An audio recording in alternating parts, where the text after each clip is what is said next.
Hey guys, once again welcome to my channel and in this video I am going to discuss this question। और ये question जो आया था JEE mains 2024 के paper में आया था फिजिक्स में। तो क्वेश्चन जो है वो रिलेटेड है with the parallel plate capacitor से रिलेटेड है। और क्वेश्चन देख लेते हैं पहले। तो क्वेश्चन में है कि a parallel plate capacitor of capacitance 40 microfarad is connected to a 100 volt power supply. यानी कि एक बैटरी से कनेक्टेड है हमारा जो कैपेसिटर, और बैटरी से कनेक्टेड है मतलब कि इसका वोल्टेज कांस्टेंट रहने वाला है। Now the intermediate space between the plate is filled with the dielectric material of dielectric constant के equal to 2। So due to dielectric introduction of dielectric, the extra charge and the change in the electrostatic potential energy in the capacitor कितनी होगी respective, मतलब option दिया था but मैंने लिखा नहीं है। तो क्वेश्चन में बोल रहा है कि एक कैपेसिटर है, दिस इज़ द कैपेसिटर, और उसको कनेक्ट कर दिया है एक बैटरी से। और क्या किया, बैटरी जो है हमारे 100 वोल्ट का है और ये जो है 40 माइक्रो फेराड का है। तो क्या होगा, इस पे बैटरी क्या करेगी, एनर्जी स्टोर करेगी in the form of charge. तो जो चार्ज इस पे स्टोर हो जाएगा वो हो जाएगा half Q equal to C B. तो Q equal to C B, तो सी की वैल्यू जो है हमारी 40 माइक्रोफैराड है। तो इसको लिख लेते हैं 40 माइक्रोफैराड इनटू में वोल्टेज डेट इज़ 100। तो ये हो जाएगा हमारा टोटल कितना हो जाएगा 4000 इंटू 10⁻⁻6 कूलम चार्ज आ जाएगा। ये इनिशियल चार्ज है। अब क्या किया, जब हमने इस पे डाइलेक्ट्रिक अंदर इसके डाल दिया के इक्वल टू 2 का, तो क्या होगा कि इसकी कैपेसिटेंस बदल जाएगी। हमें पता है कि कैपेसिटेंस की जो वैल्यू होती है फॉर्मूला होता है mu naught a by d होता है। तो जैसे ही डायलेक्ट्रिक डालेंगे तो म्यू नॉट की वैल्यू बदल जाएगी, डेट विल बी के टाइम्स हो जाएगी।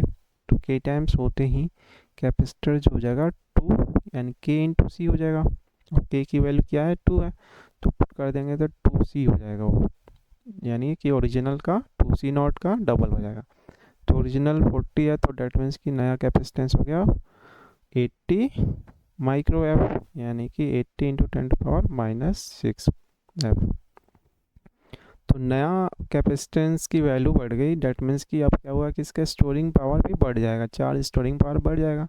और ये अभी भी बैटरी से कनेक्टेड है, डेट मीन्स कि ये बैटरी से नया चार्ज खींचेगा और चार्ज खींच लेगा। और इस पर नया चार्ज जो आ जाएगा Q2 वो हो जाएगा नया C2 इंटू वोल्टेज। तो C2 हो गया 80 इंटू 10⁻⁻6 इंटू वोल्टेज तो हमारा 100 ही है, तो ये हो गया 8000 इंटू 10⁻⁻6 कूलम। तो चेंज इन क्या, अगर एनर्जी इसकी बात करें चार्ज की, तो चेंज इन चार्ज हो जाएगा Q2 माइनस क्यू नॉट।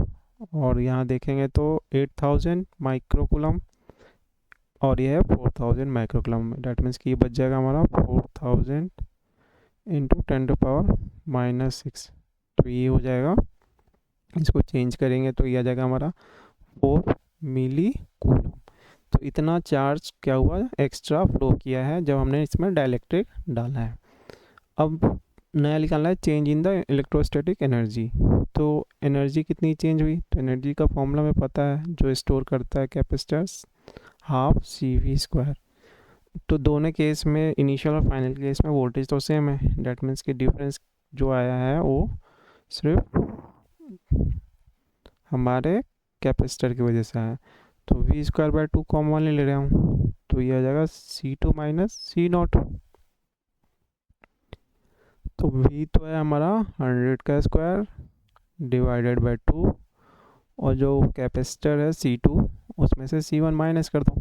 तो C2 जो आया था हमारा कितना आया था, डबल हो गया था इसके, यानी कि 80 इंटू 10⁻⁻6, जबकि ये 40 इंटू 10⁻⁻6। तो ये बच जाएगा, डिफरेंस आ जाएगा 40 इंटू 10⁻⁻6। तो ये आ जाएगा। अब इसको सॉल्व कर दो तो ये आ जाएगा 20 इंटू 10⁻⁻2 और that is equal to 0.2 joule. तो दोनों आंसर आ चुके हैं। पहला आंसर हो जाएगा हमारा 4 मिली कूलम और दूसरा आंसर है एनर्जी वाला 0.2 जूल। तो ये था इसका कंसेप्ट। Thank you.